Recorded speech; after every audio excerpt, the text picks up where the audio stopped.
Boa noite a todos, a todas, boa noite a todos.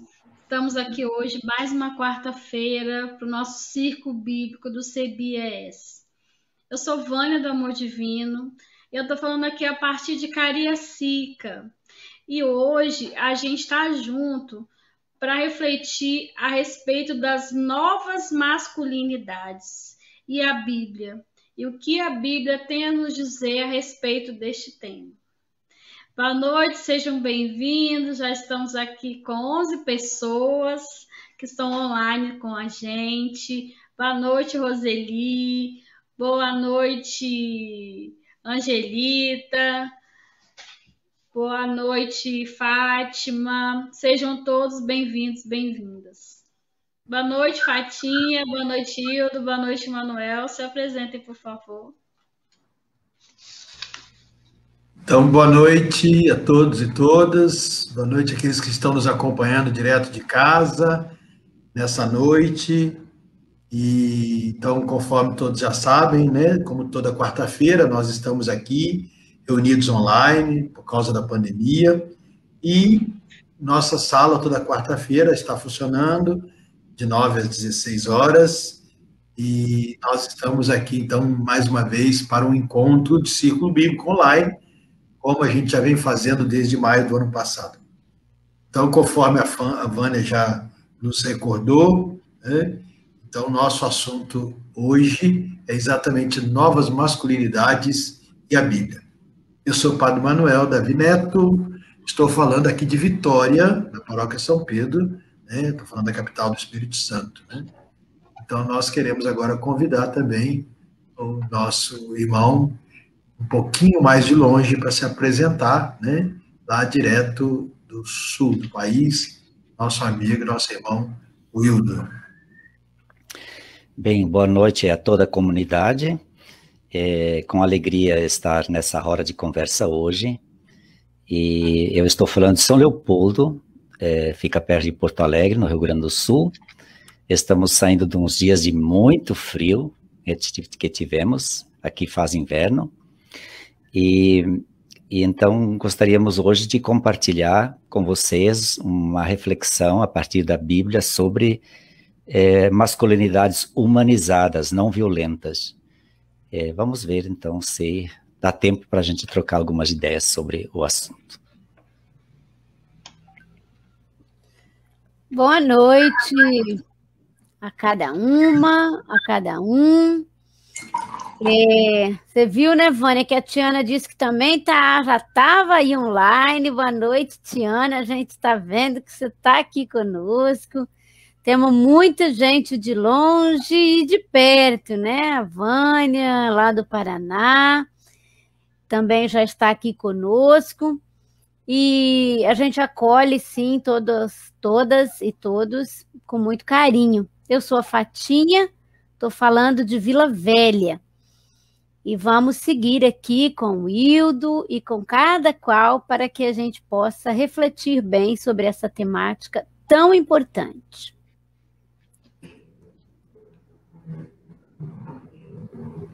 Então, a graça de nosso Senhor Jesus Cristo, o amor do Pai, a comunhão do Espírito Santo, esteja com todos nós nessa noite. Então, a nossa temática hoje fala de novas masculinidades, né? No Ocidente, a família e os produtos culturais colocam os homens como detentores do poder. Eles são os heróis, protagonistas e provedores. E os garotos observam e buscam esse domínio masculino que lhes é ensinado de diferentes formas. Assim, desde cedo, a maneira como os meninos, né, os guris, os garotos são criados, faz com que aprendam a esconder os sentimentos por trás de uma máscara de masculinidade, né, Vânia? E por isso mesmo, os homens crescem com dificuldade de expressar aquilo que sentem. Em geral, eles só se expressam por meio de violência. Quando está triste, com raiva, quando sente medo, quando sente insegurança. Em todos esses aspectos, a violência é uma forma de fuga, uma fuga muito grande. Tendo uma dificuldade de entender os sentimentos e de lidar com eles de outra maneira que não seja através da violência. Então, Hildo, uma primeira coisa para a nossa reflexão nessa noite é o que são essas novas masculinidades, o que tem gerado o surgimento dessas novas masculinidades e de que maneira que isso tem sido acolhido. Então, a palavra é sua, partilha conosco, ajude a gente a refletir um pouco sobre essas novas masculinidades. O que é isso, como tem surgido e como tem sido acolhido entre nós. Pois é, Manuel e demais, as mulheres já em meados do século passado, portanto já faz mais de 70 anos, começaram a se articular para enfrentar esta sociedade patriarcal, né, em que o poder está nas mãos dos homens que o exercem com poder, com muita autoridade, né? Não é por acaso que existe tanto feminicídio e tantas outras formas de agressão contra a própria natureza, e assim vai. Então, você vê, eu vou citar um exemplo, né? No governo da presidenta Dilma, né, que foi golpeada, havia mais ou menos metade das pessoas que eram mulheres nos ministérios. Quando houve esse golpe jurídico, militar, midiático, o ministério do Michel Temer era formado única e exclusivamente por homens, né? O que mostra, né, que o poder dos homens, que controlam o poder financeiro, poder político, poder jurídico, militar, ele está nas mãos de homens. E homens que geram muita violência, muita falta de vacina, muito ódio, muita intolerância na questão de gênero, né, como, por exemplo, promover a homofobia, a misoginia, o racismo, né? Então, nós homens já provamos para o planeta Terra ou para o universo todo do que somos capazes. Gostamos de fazer guerras, gerar montanhas de cadáveres, já mostramos que sabemos destruir o planeta, já mostramos que somos incapazes de organizar a sociedade, a economia, a política, a serviço do bem-estar de toda a população. Então, as mulheres, quando começaram a se organizar, elas buscaram libertar-se da opressão do poder masculino e também construir estruturas sociais, políticas, em todas as áreas da vida, inclusive na religião. Por exemplo, as mulheres nas igrejas estão lutando por igualdade. Por exemplo, eu sou de tradição católico-romana. Na minha tradição, nós continuamos dizendo que as mulheres não têm dignidade suficiente para subir ao altar da Santa Ceia. Isto só os homens é que têm este dom. Que dom que as mulheres não têm? Isto nada mais é do que discriminação. Então, em nome de Jesus, na minha tradição, nós estamos dizendo que as mulheres valem menos que os homens e, portanto, são inferiores, o que justifica a autoridade dos homens sobre elas. Então, nós já mostramos para o mundo do que somos capazes, de muita tristeza, sofrimento, morte, etc. Fizemos muitas coisas boas também, mas são menos do que as maldades que praticamos.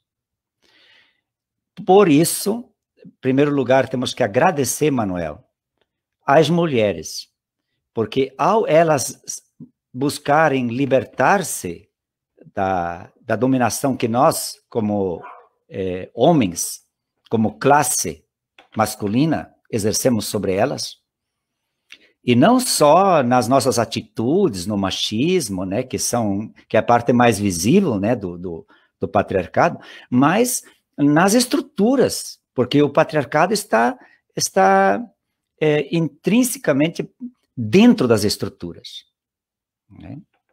Eu penso no Supremo Tribunal Federal, por exemplo, agora. Dos 11, tem 2 mulheres que são membros, né, do Supremo. E as 2 foram colocadas, a Carmen Lúcia pelo PT, Lula, e a Weber, a Rosa Weber, pela Dilma. Houve uma ministra antes, lá da época do Fernando Henrique, que já se aposentou. Mas o resto são homens, né? O atual ministro que está sendo indicado para substituir o Marco Aurélio é homem de novo. Então, as instituições, elas foram preparadas para serem controladas pelos homens, para os homens, e garantir o poder dos homens. Assim, em todas as áreas. Eu citei a política e o judiciário. Então, as mulheres, ao saírem da forma que nós homens definimos para elas nos desafiaram a nós também sairmos da forma e não sermos homens violentos, opressores, homens que matam, que odeiam, mas também sermos homens humanizados. Homens, porque essa coisa de que, por exemplo, a mulher ela foi criada por Deus para o cuidado, por exemplo. Então, isso é coisa de mulher. Então, o homem não precisa cuidar. É a mulher que tem que cuidar do nenê. É a mulher que tem que cuidar da mãe quando ela está velhinha, da sogra quando ela está velhinha. O maridão dela não precisa, porque cuidado é coisa de mulher. Isso é construção cultural. A única coisa em que nascemos diferentes é a questão da sexualidade, do sexo. E por isso eu não posso ser mãe, mas posso ser pai. Agora, o cuidado, isso faz tanto parte do ser masculino como do ser feminino. Se não existe na prática, é construção. Foi construído pela cultura. E se foi construído, pode ser desconstruído. Manuel, buscar novas masculinidades é desconstruir estas masculinidades que estão dentro de um quadrado. Por isso, a maioria dos homens também somos vítimas desse sistema. Porque fomos proibidos de ter sentimento, como antes a Vânia disse. Fomos proibidos de chorar. Fomos proibidos de ser pessoas delicadas. Como? Seja homem. Então, isso é violência contra os meninos. Aliás, foi a Fatinha que falou isso, os garotos. Isso é violência, então nós também somos vítimas. Claro que como classe, estou chamando de classe agora, gênero, melhor, né? Masculino, nós somos o gênero opressor. Né? Eu pergunto para vocês aqui, meia-noite, pouca luz na rua. Eu estou caminhando na calçada e vem lá ao meu encontro uma mulher. Eu sou homem, ela é mulher. Vou ser eu ou vai ser ela que vai atravessar a rua para não se encontrar com a outra pessoa que está vindo? Pelo simples fato de eu ser homem, eu já sou um opressor e meto medo nas mulheres, no caso ali, no exemplo. Então, mas eu acho que é importante termos esta consciência, né? Mas na busca, Manuel, de novas masculinidades, nós queremos resgatar aquilo que foi matado em nós. E foi dito, é só coisa de mulher. Então, buscar novas masculinidades significa isso, sair da forma em que fomos socados para dentro, enquadrados, viramos quadrados. E repetimos, né? E reproduzimos este modelo, né? De muitas formas. E, então, nesse sentido, eu gosto de lembrar, e numa Assembleia Nacional do CEBI, isso foi até o lema, Paulo, em Romanos 12, 2, ele diz, para a gente sair da forma, diz, não vos conformeis com os sistemas deste mundo. Conformar quer dizer, não se conformar significa não entrar na forma. Conformar-se quer dizer entrar na forma. E, então, Paulo nos chama, a partir da experiência com Jesus que ele teve, a nos libertarmos desta forma patriarcal, né? E que se revela na cultura através das atitudes de violência, de discriminação, de diversas formas, o que nós chamamos de machismo, né? Esse comportamento, que é apenas a ponta do iceberg do patriarcado. Né? O comportamento machista é apenas a ponta do iceberg. Não basta eu agora não ser mais violento, não ser mais misógino, etc.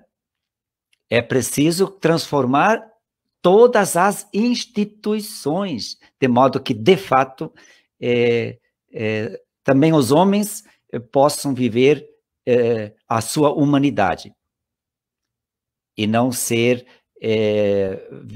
de forma violenta construídos para serem todo-poderosos, né? Como eu vi na oração que, na sequência, alguém da equipe aqui vai proclamar, diz, Senhor Pai bondoso, ainda chama Deus de Senhor. E os homens gostam de ser senhor das suas mulheres, tá? Eu acho que essa linguagem para Deus não é boa, não convém. Deus como masculino senhor significa que os homens, se espelhando em Deus, também podem exercer o seu senhorio sobre a natureza, sobre os animais, sobre as mulheres, sobre outros homens. Porque também existe uma hierarquia na questão dos homens. Homem branco, hétero, você acha... É só olhar para o presidente Bolsonaro lá, né? Branco, hétero, o que ele diz dos gays, por exemplo, dos negros. Tá? Então, existe muita violência também entre os homens de um grupo para outro. Mas na sequência diz, na oração, Senhor, né, que eu já manifestei minha opinião, não gosto de chamar Deus de Senhor. Depois vem Pai bondoso. Eu acho que sim, pai, como o pai do filho pródigo, daquela narrativa lá de Lucas 15. Bondoso. Eu fiquei feliz porque não estava escrito assim ali no roteiro, Pai, Deus Pai Todo-Poderoso. Outra palavra que temos que eliminar na nossa referência a Deus. Porque se Deus é todo-poderoso e ele tem um rosto de pai masculino, o homem pode também exercer todo o seu poderio de violência, etc, etc. Então, isso legitima o patriarcado. Tá? Então, por um lado, sempre que usamos a palavra pai, tem que, ao mesmo tempo, usar a palavra mãe, porque se só ficamos em pai, a gente diz, Deus tem rosto de pai, não da mulher. Então, só eu, como homem, sou parecido com Deus, a mulher não. Isso significa que eu sou superior a ela. Então, e por outro lado, não um Deus todo-poderoso, mas um Deus bondoso. Então, assim a gente vai questionando, e quero agradecer aqui na Fatinha e na Vânia, que estão visíveis para mim aqui, e também a Marina, na tela, a essas mulheres guerreiras que estão, porque elas estão buscando sair da forma, desafiam a nós homens também a buscarmos sermos novas criaturas na linguagem do apóstolo Paulo. Manuel, para começar, eu diria isso. Acho que eu já falei demais até. Pois é, mas e tem havido receptividade dessas novas masculinidades? Olha, isso cada pessoa que está aí nessa roda de conversa poderia perguntar para as pessoas das suas relações, como é que estão reagindo. Lá nos anos 80, eu lembro que aqui já em São Leopoldo nós criamos um grupo de homens, para conversar sobre todas estas situações que os homens também reprimem seu sentimento, criar um espaço de liberdade para conversa, sobre seus medos, suas crises, etc, etc. E violência, suas feridas, né? Não temos tantas feridas quanto as mulheres, mas também temos. E porque o patriarcado é um sistema violento com os homens também. Agora, muitos homens não aceitam, né? Porque, Manuela, aí é uma coisa muito interessante. O sistema de violência mais longo da história e o mais antigo, portanto, é o patriarcado. O patriarcado, ele começou mais ou menos em torno de, eu posso errar 1000 anos para mais ou 1000 anos para menos, em torno de 6000 anos antes de Cristo. Ainda na pré-história, né? A história se diz que começou com a invenção da escrita, que foi lá em torno do ano 4000 a.C. Então, ainda na pré-história, no período neolítico, né, que foi o último período da pré-história, da pedra lascada, é isso que significa pedra polida, né? O neolítico, pedra nova. Nesse período, as sociedades europeias, vamos falar a partir da Europa, as sociedades europeias passaram de nômades, que eram até então, ao sedentarismo. Até porque tribos que vieram do Oriente que nós conhecemos como indo-europeias, vieram e impuseram sobre os grupos nômades europeus o sedentarismo, a agricultura. E impuseram também o patriarcado, porque até ali se vivia relações que os estudiosos chamam, né, e acho acertadamente, de sociedades matrísticas ou matrifocais. Não seria sociedade matriarcal, porque isso seria inverter a pirâmide. Patriarcal é o poder do pai, dos homens. Matriarcal seria inverter a pirâmide, e agora as mulheres dominam. As mães, as mulheres. Então, as sociedades pré-patriarcais, então chamadas de matrísticas, ou, por outros, de matrifocais, elas eram muito mais igualitárias. Então, na Europa, lá, a partir dos 5.000 anos antes de Cristo, a coisa foi mudando. E isso levou muito tempo, 1.000 anos ou mais, até se impor essa cultura patriarcal que dura até hoje. Então, todos os modelos socioeconômicos, políticos que as sociedades organizaram, por exemplo, os impérios mais antigos, o acádio e o egípcio, ainda na última metade do quarto século, ou seja, pouco antes dos anos 3.000 a.C., estes impérios impuseram o sistema econômico, político, o que nós chamamos de tributário. Depois, com os gregos, vieram, além da exploração através da extorsão dos tributos dos povos colonizados, veio também a escravidão com o Império Grego. Os romanos foram na mesma linha dos gregos. Tributos, temos que pagar tributo a César ou não? Lembra a pergunta que fizeram para Jesus? E tinha escravidão também, venda e compra de escravos como mercadoria. E isso foi até o início da Idade Média, no quinto século. Aí começou a tal da Idade Média, que foi até o 15º século, que é o período em que os donos de terras, e a igreja era uma das maiores donas de terras, além dos grandes proprietários de terras, que tinham o controle daquele novo sistema que então funcionava por vassalagem, cediam um pedaço de terra para camponeses e pagavam a terça parte, a quarta parte, a quinta parte. Né? Depois vieram de novo os estados colonialistas escravocratas, a partir do século XV, XVI, Espanha, Portugal, Inglaterra, etc. De novo o escravagismo e o assalto dos povos originários, aos povos originários. E, ao mesmo tempo, já estava nascendo o capitalismo no século XVI. Né? Aí veio a Idade Moderna, até a Revolução Francesa, e o capitalismo crescendo, os povos, os colonialismos escravocratas caindo, e o capitalismo se impondo.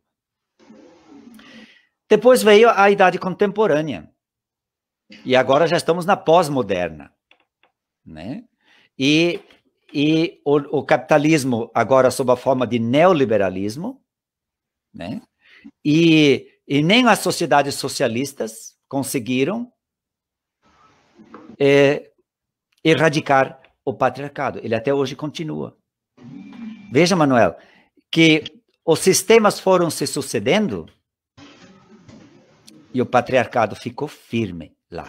Por isso eu costumo dizer que o patriarcado, ele é o sistema que justifica qualquer outra instância, instituição, sociedade organizada hierarquicamente. O patriarcado é a ideologia que dá sustento. E a religião, por outro lado. Tá? Então, uma religião que diz que Deus só tem rosto masculino, já afirma que o homem vale mais que a mulher. Simbolicamente, diz isso. Tá? Então, queria concluir Então, essa reflexão que isso, essa cultura patriarcal que se manifesta visivelmente no comportamento machista das pessoas, né? Porque patriarcado é o iceberg, né?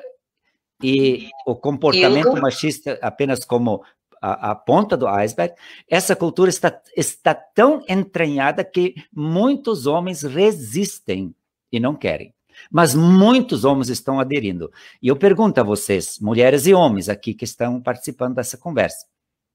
Hildon. Quantos homens vocês conhecem que já têm uma nova postura ou buscam sair da forma? Diga.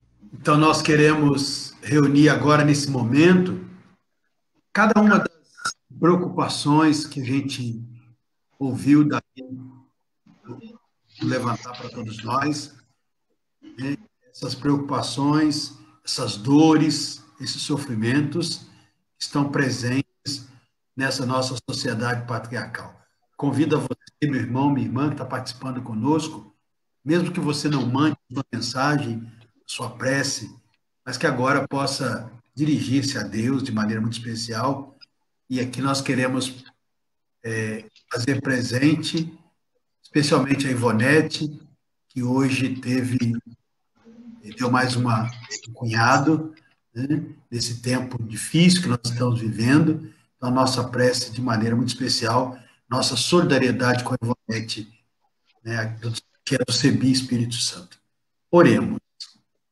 Pai bom, que nos amais e nos acolhestes para ser na terra um sinal da vossa presença, a servir a família. Dai-nos dedicação, atenção e cuidado. Ajudai-nos a viver cuidando de cada pessoa de nossa família e das outras famílias. Fazer que, seguindo o exemplo de vida da família de Nazaré, sejamos sempre uma presença amorosa em casa, na vida comunitária e no compromisso de uma sociedade mais geradora de vida, dignidade e esperança para todas as pessoas. Por Cristo nosso Senhor. Amém. E nós vamos ouvir e refletir um pouco sobre um texto da comunidade de Lucas. O Evangelho da comunidade de Lucas foi escrito entre os anos 80 e 90 da Era Comum. A região onde esse evangelho foi escrito era fortemente dominada pela cultura grega e romana, com sua maneira de ver, pensar e organizar a sociedade. As comunidades cristãs sentiam-se perdidas, inseguras e sem rumo. Havia uma forte crise de identidade.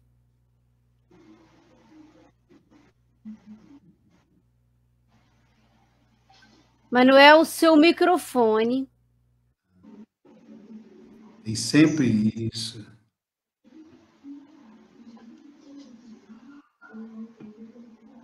A realidade de sofrimento vivida pelo grupo, as diferenças de valores e costumes existentes, exigiam a retomada da prática libertadora de Jesus e sua atualização diante da nova situação vivida.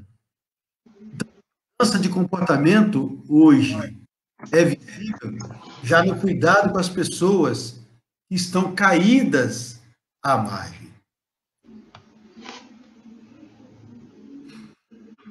A palavra de Deus vai chegando, vai. A palavra de Deus vai chegando, vai. É Jesus que hoje vem nos falar. É Jesus que hoje vem nos falar. A palavra de Deus vai chegando, vai. A palavra de Deus vai chegando, vai.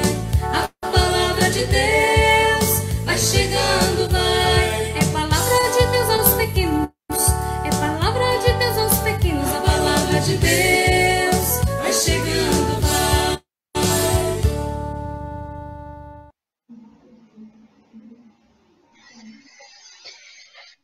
Nosso texto de hoje é o Evangelho da comunidade de Lucas, no capítulo 10, de 25 a 37, e o nosso texto é da Bíblia na linguagem de hoje. Um mestre da lei se levantou e, querendo encontrar alguma prova contra Jesus, perguntou: Mestre, o que devo fazer para conseguir a vida eterna? E Jesus respondeu: O que as Escrituras Sagradas dizem a respeito disso? E como é que você entende o que elas dizem? O homem respondeu: Ame o Senhor, seu Deus, com todo o coração, com toda a alma, com todas as forças e com toda a mente. E ame o seu próximo como você ama a você mesmo. A sua resposta está certa, disse Jesus. Faça isso e você viverá. Porém, o mestre da lei, querendo se desculpar, perguntou: Mas quem é o meu próximo? Jesus respondeu assim: Um homem estava descendo de Jerusalém para Jericó. No caminho, alguns ladrões o assaltaram, tiraram sua roupa, bateram nele e deixaram quase morto. Acontece que um sacerdote também estava descendo por aquele caminho. Quando viu o homem, ele tratou logo de passar para o outro lado da estrada. Também um levita passou por ali, olhou e também foi embora por outro lado da estrada. Mas o samaritano, que estava viajando por aquele caminho, chegou até ali. Quando viu o homem, ficou com muita pena dele. Então, o samaritano chegou perto dele, limpou os ferimentos com azeite e vinho e em seguida os enfaixou. Depois disso, o samaritano colocou-o no seu próprio animal e levou até uma pensão aonde cuidou dele. No dia seguinte, entregou 2 moedas de prata ao dono da pensão e disse: Toma conta dele. Quando eu passar por aqui de volta, pagarei o que gastar a mais com ele. Então Jesus perguntou ao mestre da lei: Na sua opinião, qual desses 3 foi o próximo do homem assaltado? Aquele que o socorreu, respondeu o mestre da lei. E Jesus disse: Pois vá e faça a mesma coisa. Manuel, vá e faça a mesma coisa. Hildo, vá e faça a mesma coisa. Homens e mulheres, povo de Deus, vá e faça a mesma coisa. Palavra da salvação. Glória a vós, Senhor. Então, Hildo, o que a gente destaca, o que você coloca em evidência nesse texto bíblico? Como que você vê quais os principais sentimentos que aparecem aí? Como que isso pode iluminar essa reflexão sobre as novas masculinidades? Eu sugeri esse texto, comunidade, pelo seguinte: aqui nós temos, na historinha, né, que Jesus conta, nós temos 4 grupos de pessoas, né? São pessoas que têm características próprias. Há uma diversidade, portanto, de formas de ser homem. Tá? De um lado, nós temos os assaltantes.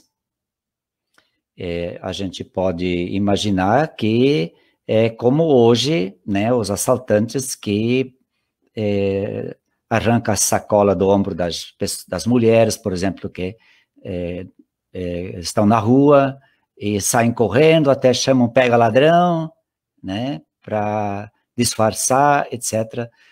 Então, este assaltante aqui parece ser alguém que tinha crianças em casa passando fome. Portanto, devem ser essas pessoas, pode ser de uma mesma família, como também não, está pelo menos no plural. São pessoas excluídas da sociedade e que possivelmente estão assaltando uma pessoa que está caminhando aí, provavelmente também pobre, por necessidade, porque um sistema patriarcal exclui, gera desemprego, gera exclusão. E então, como não tinha Bolsa Família, não tinha ajuda emergencial em pandemia, as crianças estavam com fome. Então, nós temos uma masculinidade de pessoas provavelmente pobres, que aqui fazem o que os homens escutamos a vida toda, que é ser violentos. Homem não leva desaforo para casa, homem tem que ser grosso, estúpido, homem, ele se impõe pela violência. E eles praticam violência contra uma pessoa indefesa. Então, um modelo de masculinidade temos aqui nesse grupo de pessoas, né, que são oprimidas pelo sistema patriarcal e que praticam essa violência pela lei do mais forte. Um segundo grupo é a elite religiosa. Nós temos o sacerdote e o levita, que são como que duas categorias de sacerdócio, o alto clero e o baixo clero. Né, os sacerdotes em Jerusalém eram da linhagem de Sadoc, o sumo sacerdote que Davi e Salomão colocaram lá no início do reinado. E os levitas eram, desde que os sadocitas assumiram a direção do templo, os levitas foram marginalizados, quase como que empregados dos sacerdotes no templo. E eles os dois também estavam descendo para Jericó, ou para um bairro de Jerusalém, se ainda foi em Jerusalém, imagino que tenha sido. Ninguém vai ir assaltar naquele deserto, as pessoas caminhando, né? Então, provavelmente eram pessoas da periferia, os assaltantes também da periferia de Jerusalém, talvez caminhando lá por Betânia, né? Porque tem que passar por Betfagé, Betânia, para descer para Jericó. Ali do bairro onde morava Maria Madalena, Maria e Marta, as irmãs, e Lázaro, né? E Simão, o leproso, né, na casa de quem Jesus foi ungido por uma mulher, né, segundo Marcos e Mateus.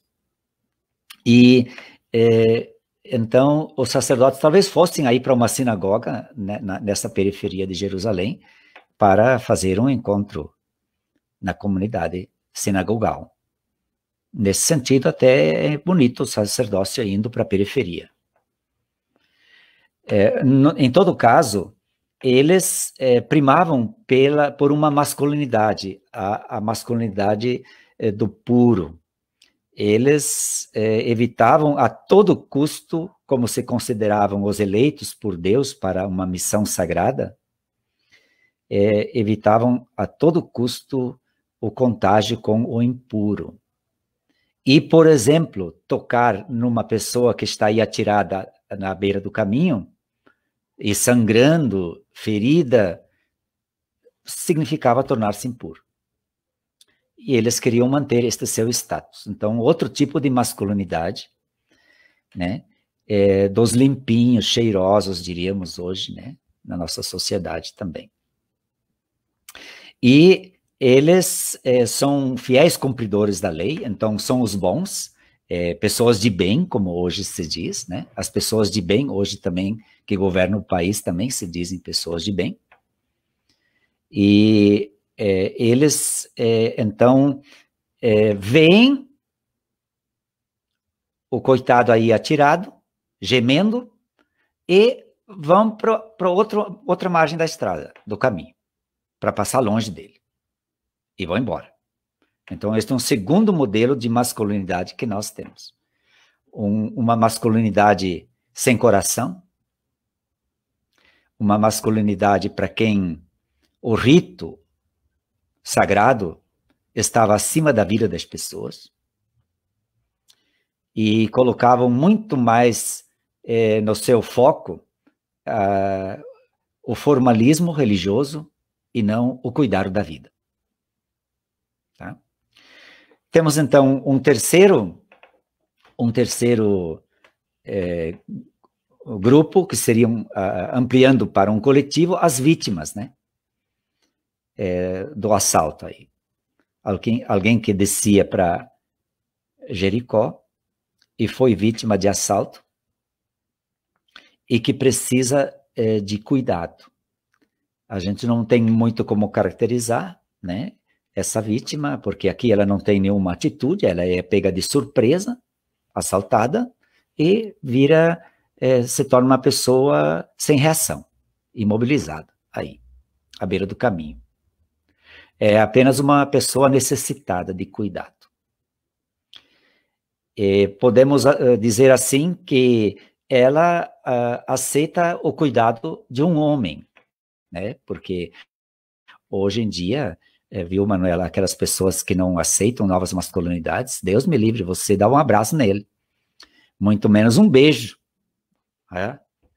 Imagina um barbudo aí, dar um beijo em outro barbudo, que horror! Esse coitado na beira da estrada, né, pelo menos teve essa atitude de acolher a ajuda de um homem, que pegou ele no braço, um homem pegando outro homem no braço. Que horror!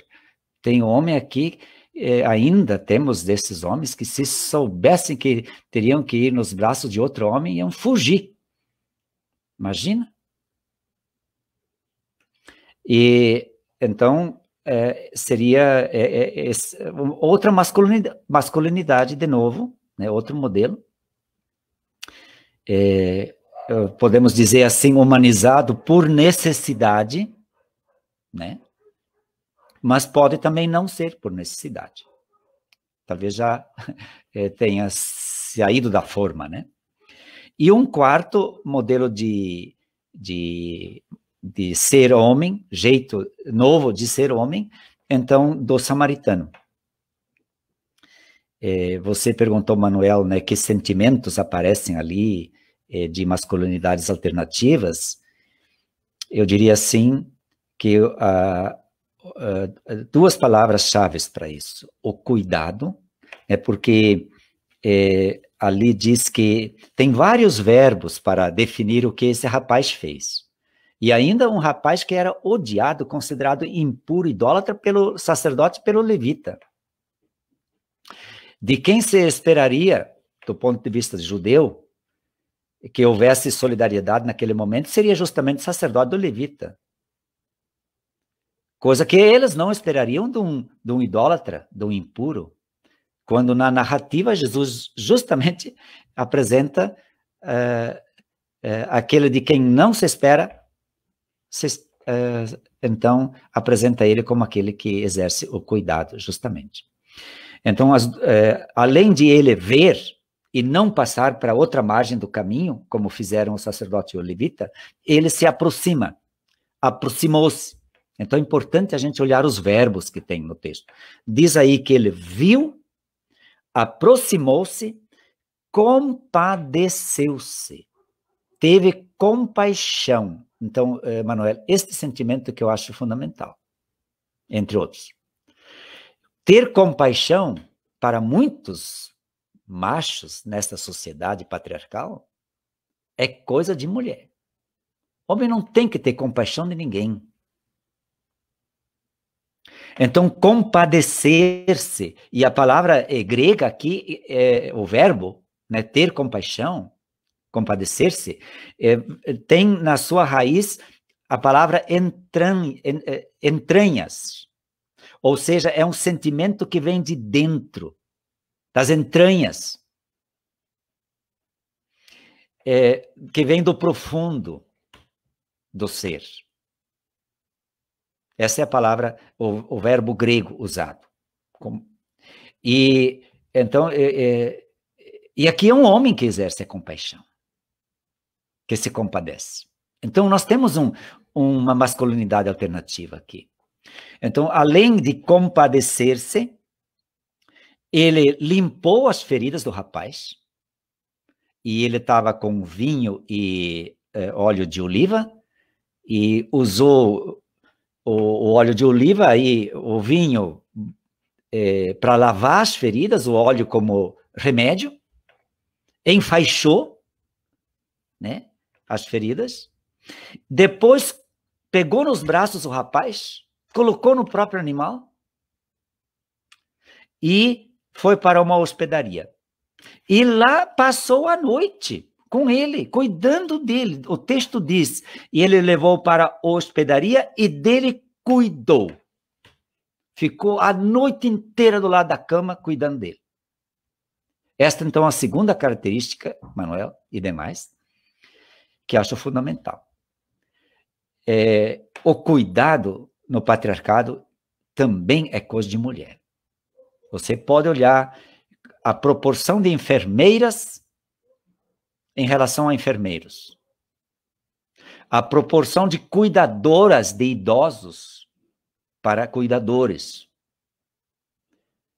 etc. Isso é coisa para a mulher, cuidar.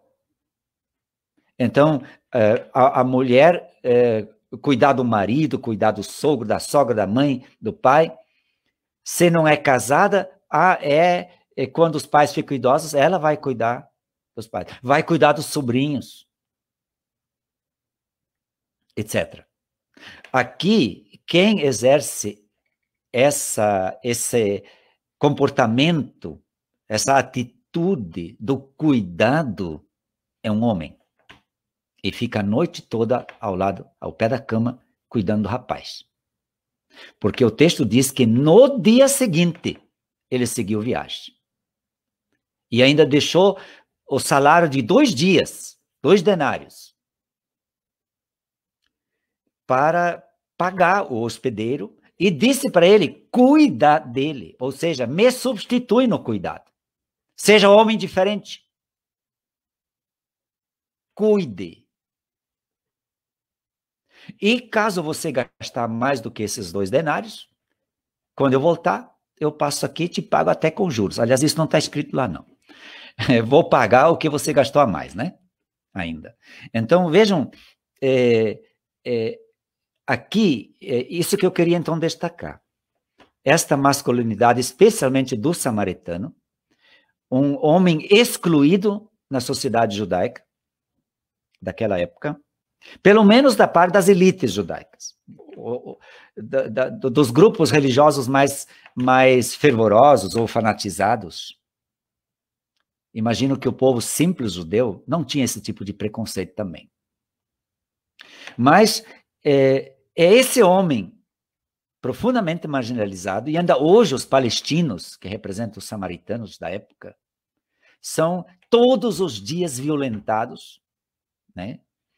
Então, até nesses dias está difícil ir lá, porque a gente pode receber um foguete na cabeça, né?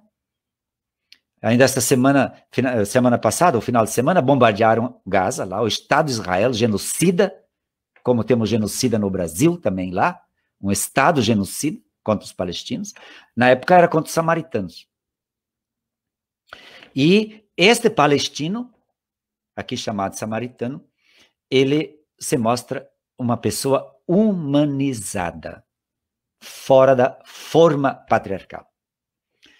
Então, Manuel, eu queria fazer esses destaques. Não sei se respondi todas as tuas questões, mas acho importante, a partir desse texto, podemos reler, né, o comportamento de tantas outras personagens, né, nas narrativas bíblicas.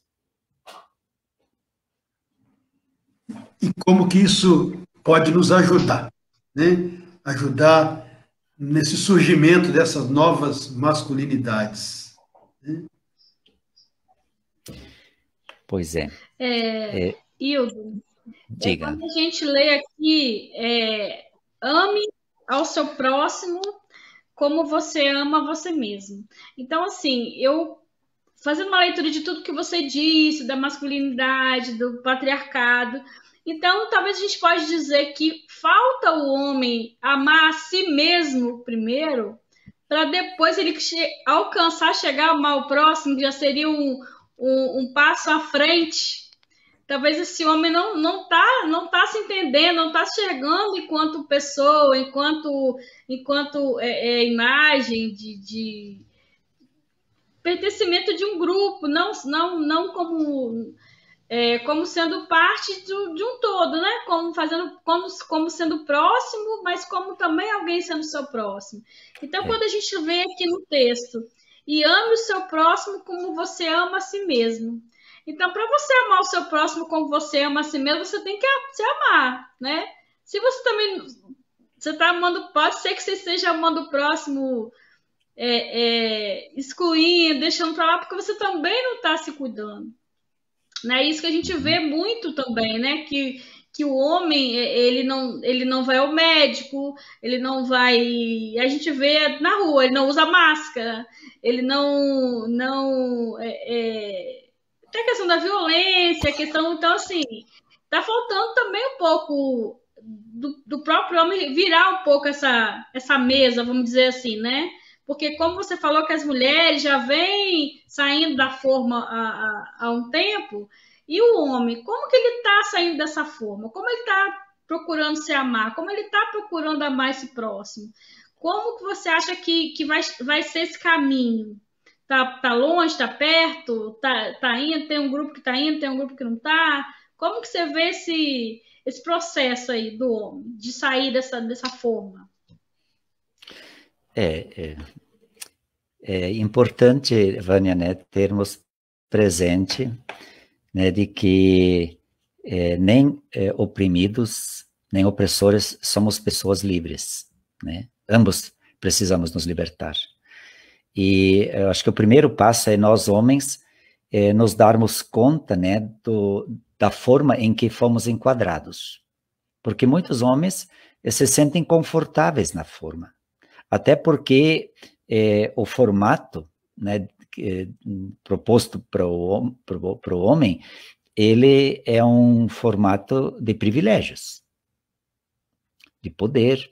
É claro que é diferente a situação de um negro pobre em relação a um homem branco de classe média, né? Como já antes fizemos referência a esse tipo de interseccionalidades que a gente tem que ter presente a questão de gênero, a questão de classe, né? A questão geográfica, cultural, etc.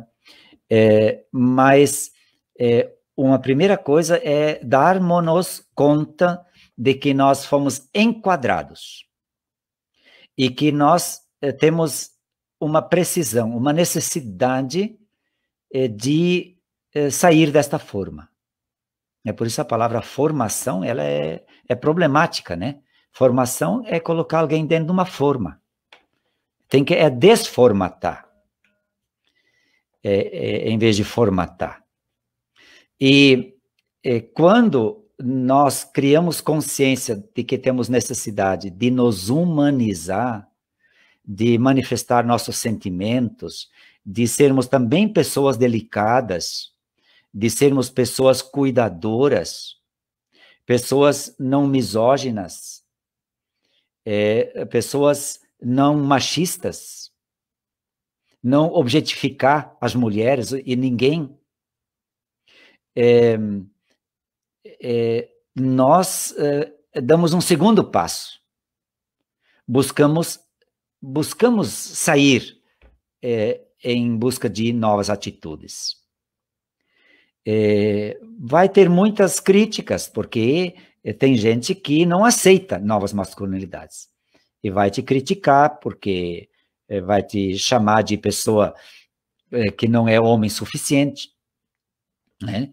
Porque a cultura patriarcal impõe ao homem a ser viril sexualmente e laboralmente também, Ou seja, ele tem que ter sucesso no sexo e no trabalho. E com isso ser provedor na casa. Como, por exemplo, um homem que foi desde pequenininho incutido na cabeça dele que ele tem que ser aquele que sustenta todos da casa. E de repente fica desempregado. Como é que se sente esse homem? E a mulher tem um emprego e ela sustenta a casa. Humilhante para a maioria dos homens que fomos educados nesse sentido, que nosso grande objetivo na vida é ter sucesso sexual e profissional. E com isso, provedores da casa. Isso nos dá poder, porque o acesso ao dinheiro, poder controlar o dinheiro, também controla as companheiras. Então, é um processo para muitas pessoas duro, para outras não. Eu, por exemplo, nunca me senti bem nas rodas de homens, em rodas de bar, até um exemplo concreto assim, por exemplo, na comunidade. Então, quando tinha festa na comunidade, tem uma divisão de trabalho. Nós reproduzimos na igreja a divisão do trabalho da casa. No fim de semana, o homem faz churrasco, a mulher faz a salada. O arroz e a salada. E lá na comunidade também é assim. Os homens vão lá assar o churrasco e as mulheres fazem a salada. Eu sempre fui junto com as mulheres fazer a salada. Porque eu não me sinto bem naquela roda de conversa, a conversa que rola lá, o jeito como falam das outras pessoas. E eu, na época, hoje já me libertei disso. Eu devia enfrentar a visão patriarcal que essas pessoas têm. Porque na medida em que eles, por exemplo, falam das mulheres como objeto, e eu não digo nada, eu sou conivente. Então, não basta não ser machista. Tem que ser anti-machista. E ser antimachista significa quando alguém tem posturas machistas em relação a qualquer pessoa, denunciar isso. Senão, eu sou conivente. Então, muitos homens ficamos felizes e temos que agradecer às mulheres, que ao saírem da forma, nos desafiam a nós também sairmos. Porque a grande maioria dos homens nos sentimos mal nesta forma. Não queremos ter essa masculinidade hegemônica, violenta, homofóbica, misógina, etc. Queremos ser humanos, simplesmente humanos, como pode ser esse samaritano ali, que aqui exerceu duas coisas fundamentais tidas como coisa de mulher, que é ter compaixão das pessoas, que é cuidar das pessoas. Se fosse uma menina que foi assaltada, uma jovem, todos os homens iam querer lá ajudar. Mas agora pegar um homem nos braços, nem todos vão fazer isso. Então, é um processo, viu, Vânia? Não é uma questão de estar perto ou longe, isso a gente constrói. E não é uma questão de amar primeiro a Deus, depois a si e depois o próximo. Isso tudo é um processo que interage. Não tem nem primeiro, nem segundo, nem terceiro. E é importante a gente ter presente que a palavra, o verbo que usa para amar aí, né, dos 3 verbos gregos que existem para amar, é o agapo. Daí vem agape, amor, agapo, amar. Que é o amor pleno, incondicional. Por exemplo, o amor do samaritano é esse amor. Por quê? Porque ele nem conhecia o rapaz, supõe-se, não tinha obrigação de estar ajudando para ele. Ele, como samaritano, ajudar um judeu, algo difícil naquele tempo. E ele, por amor àquele rapaz ferido, machucado, é um amor incondicional, nem sabe a quem ele está ajudando, gasta dinheiro, não dorme a noite toda cuidando do rapaz. E esse é o amor. E aí diz amar de todo o coração, né? Na cultura do antigo Israel, o coração é a sede das decisões, a sede do discernimento. Então, amar de todo o coração significa uma decisão firme, amar com todas as forças, com toda a capacidade, amar com toda a psique, como é que diz ali, qual é a palavra que coloca no texto? Alma, amar com toda a alma, que é o ponto vital, da onde sai o dinamismo, o princípio de vida que move você. Isso é a alma, né? Nefesh, no hebraico. E amar com toda a mente ainda. E a mente com toda a inteligência, com todo o entendimento. Isso significa um amor com o corpo inteiro. Você deve amar inteiro as pessoas. E as pessoas inteiras também. E esse amor a Deus, que se revela onde? Justamente no amor das pessoas feridas, que a gente encontra, e são tantas na nossa sociedade, à beira do caminho, de tantos caminhos. E esse amor ao próximo tem que ser não maior nem menor do que o amor próprio. E é o amor pleno, é o amor incondicional. Amar as outras pessoas tanto quanto a mim. O Evangelho joanino vai além ainda, é mais exigente, porque a comunidade da Maria Madalena lá não concordou muito com os sinóticos nesse sentido, né? Para a comunidade da Maria Madalena, amar o próximo como a si mesmo é muito pouco. Tem que amar até dar a vida pelo próximo. Amai-vos uns aos outros como eu vos amei, e eu vos amei até a cruz. É muito mais exigente do que o mandamento do amor nos sinóticos, em João, tá? Então, para terminar essa reflexão, eu diria ainda assim que o legista, né, vocês colocaram no texto aqui, ou na Bíblia, na linguagem de hoje, diz mestre da lei. A palavra que tem ali é nomikos, nomos é lei, e significa que é um legista. Tudo bem, mestre da lei, tá? Foi traduzido assim. E ele pergunta para conquistar a vida eterna. Tá? Aqui, no Evangelho de João, vida eterna já se vive aqui na medida em que se vive criatura nova em Deus, etc. Mas para os sinóticos, vida eterna aqui é a vida pós-morte. E a resposta que Jesus dá para ele, no versículo 28, é: faça isso e você viverá. Jesus deixa a palavra eterna fora. Jesus quer a vida agora. Se você ama, você não vai só viver para sempre, mas você vai ter vida agora. Né? Lembra que o jovem rico também veio e perguntou para Jesus: o que devo fazer para entrar na vida eterna? E no fim Jesus disse: vai, vende tudo e dá o dinheiro para os pobres. O rico está preocupado com a vida eterna, Jesus está preocupado com a vida dos pobres hoje. Aqui é a mesma coisa. Tá? E a mesma coisa, a mesma lógica nós temos com a parábola. O legista pergunta: quem é meu próximo? E no final Jesus vira a pergunta e pergunta: quem desses três foi o próximo do menino assaltado aí?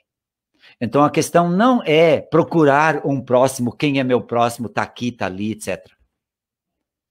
A questão é como é que eu posso me tornar próximo das pessoas necessitadas, simbolizado por esse menino assaltado aqui. Então, na medida que a gente busca superar essa construção cultural de que nós homens somos Aliás, aí o Galileu Galilei certamente deu grande contribuição para a humanidade, né? Na sua pesquisa científica. Perdão, não é o Galileu Galilei, é o Charles Darwin, aquele cientista inglês. Ele tristemente concluiu que o homem é superior às mulheres, inclusive é mais inteligente graças à seleção natural. Né? Ele é dessa coisa da seleção natural. E com isso os homens conseguimos ter o domínio sobre todos os animais, sobre a natureza, inclusive sobre as mulheres. Então vejam como a própria ciência se vale da ciência para legitimar o poder masculino. Então é preciso desconstruir as religiões que criam uma imagem unicamente masculina de um Deus Senhor Todo-Poderoso, em vez de mostrar um Deus que é pai e mãe, de bondade, misericordioso, cuidadoso, que perdoa, que acolhe, questionar o poder jurídico, que é misógino também. O delegado pergunta para a mulher que foi violentada, como é que você se vestia na hora que o cara te estuprou lá? Então você estava se oferecendo. Tá? Então, vejam, o patriarcado é isso, ele está entranhado dentro da religião, do judiciário, da política, da economia, de todas as dimensões da sociedade, das ciências, etc. Há quantos anos as mulheres estão lutando? Faz poucos anos, menos de 100. Tivemos casos isolados no passado, mas de forma organizada faz uns 70 anos para cá. E por isso, graças às mulheres, que nós homens agora também precisamos, as mulheres nos obrigam a isso, a buscarmos ser verdadeiramente homens, ou seja, pessoas humanizadas e não violentas. Pelo jeito, então, o caminho é longo, né? Muito. Porque 100 anos, diante de 6.000 anos de patriarcado, quase 8.000 anos, nossa tarefa de humanizarmos-nos uns aos outros, nos ajudarmos, é longa. Viu? Só para concluir, desculpe, estou passando do tempo já, mas tem pessoas que dizem, mais importante do que lutar por questões identitárias, negritude, questão indígena, gênero, gays, etc., perder tempo, tem que procurar destruir e desconstruir o sistema econômico, político, jurídico, transformação, etc., etc. Sim, é fundamental mudar o sistema, o iceberg. Mas essas lutas identitárias são fundamentais. Lutar contra o patriarcado, que se manifesta nas atitudes machistas, é fundamental porque, preste atenção, numa última coisinha. Em 2014, a presidenta Dilma promoveu uma discussão nacional no Ministério da Educação para incluir nas escolas, no currículo, a educação sexual, pela superação da violência de gênero e respeito às diferenças, à diversidade. Vocês lembram a guerra que aqueles que não querem mudar a sociedade fizeram contra essa tentativa nas câmaras municipais, nas assembleias legislativas, lá no Congresso em Brasília? Choveu de padres, pastores, leigos, bispos, lá lutando contra essa lei que é mais cristã que muitas outras leis. E conseguiram derrotar. E chamaram de ideologia de gênero. Eu tive uma discussão aqui no encontro de estudo bíblico lá em Caxias do Sul, na Serra Gaúcha. Aí um senhor disse, eu não pensava que na igreja era uma comunidade católica. Na igreja São Pelegrino, talvez alguns dos ouvintes aí já tenham visitado em Caxias, uma igreja histórica, tem que, aliás, visitar quando for a Caxias. Lá tem uma réplica da Pietà, né? E trazida da Itália, inclusive. E ele disse, eu não vim para esse encontro para ouvir numa igreja católica coisas da ideologia de gênero. Aí eu disse, olha, meu irmão, as pessoas que estão dizendo para ti que isso é ideologia de gênero são pessoas que querem deixar tudo como está. Não querem mudança. Querem que continue assim, a violência contra as mulheres, contra os próprios homens, também somos vítimas. Esses é que estão acusando ideologia de gênero. O nome correto é categoria de gênero, aliás, é categoria de gênero, etc. E, então, foi interessante. Ele levantou e foi embora.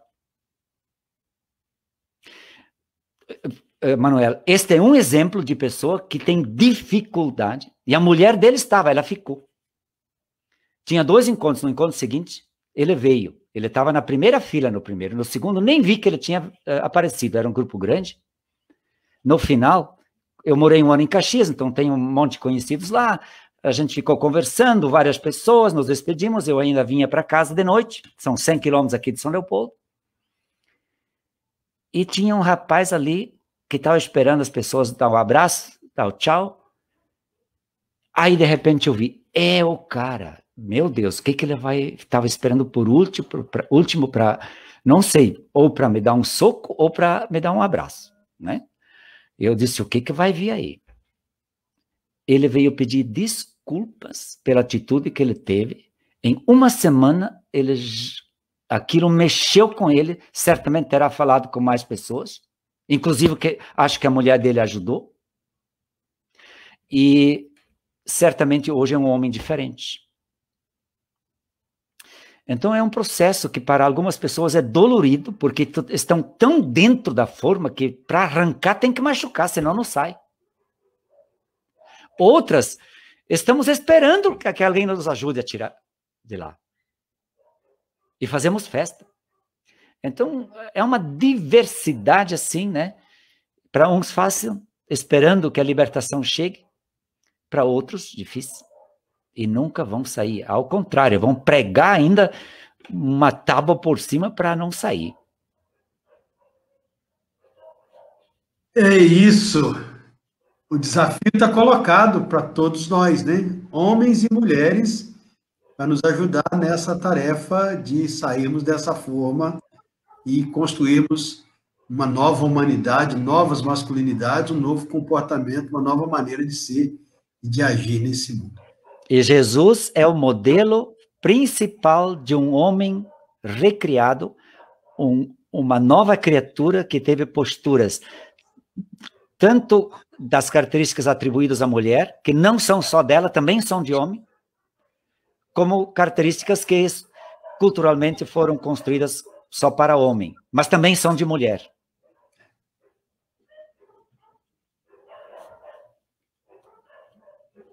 Jesus, o nosso modelo.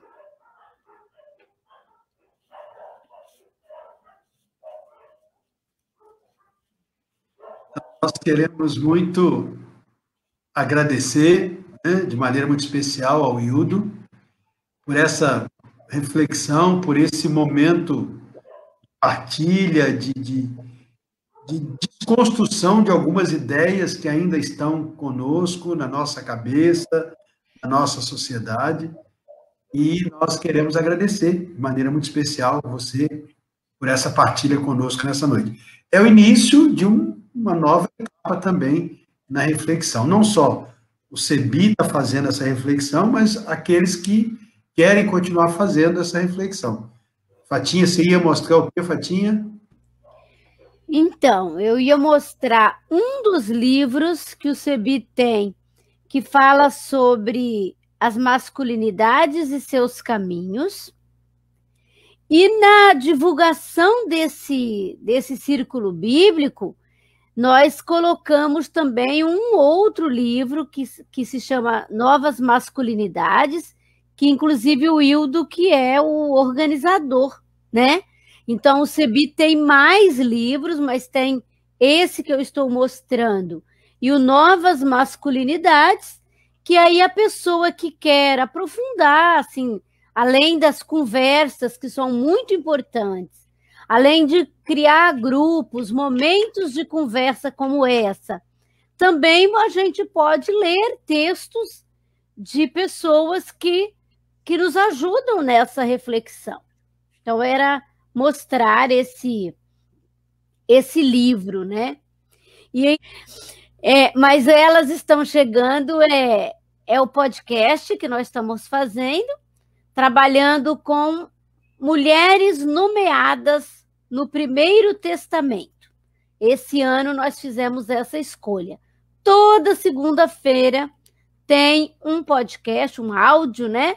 Feito por uma mulher do CEBI Espírito Santo, falando da mulher na Bíblia e da nossa vida de mulheres de hoje. Vale a pena, gente, vale muito a pena seguir, nos acompanhando aí nas plataformas de áudio, de podcast.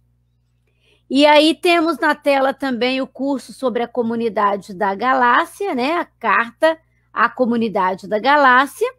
Temos 2 cursos acontecendo. O primeiro curso, uma contextualização, e um segundo curso, lendo a carta à comunidade da galáxia. São 2 cursos virtuais, aí nessa plataforma que vocês leem, cebiesad.com.br. Só entrar ali, se inscrever e passar a acompanhar a gente fazendo esse curso. É isso. Então, nós, mais uma vez, então, agradecemos a todos e todas que participaram conosco e queremos convidar, então, agora a gente a fazer a oração que Jesus mesmo nos ensinou a rezar.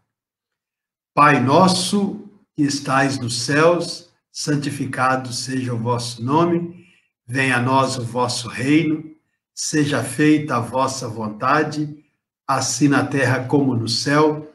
O pão nosso de cada dia nos dai hoje, perdoai-nos as nossas ofensas, assim como nós perdoamos a quem nos tem ofendido, e não nos deixeis cair em tentação, mas livrai-nos do mal, pois vosso é o reino, o poder e a glória para sempre.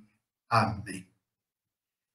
Então, Hildo, mais uma vez, muito obrigado pela sua disponibilidade, pelo seu conhecimento partilhado conosco, pela sua ajuda nesse sentido, na construção de novas masculinidades, não só nas reflexões que você fez aqui, mas também naquilo que você tem feito, inclusive escrito, conforme a Fatinha já falou. Bom, obrigado mais uma vez pela sua participação, obrigado a todos e todas que nos ajudaram aqui, Vânia, Fatinha, Marina e aqueles guerreiros, né? Quem perseverar até o fim será salvo, né? Então, aqueles que ficaram conosco até agora. Bom, boa noite a todos e todas.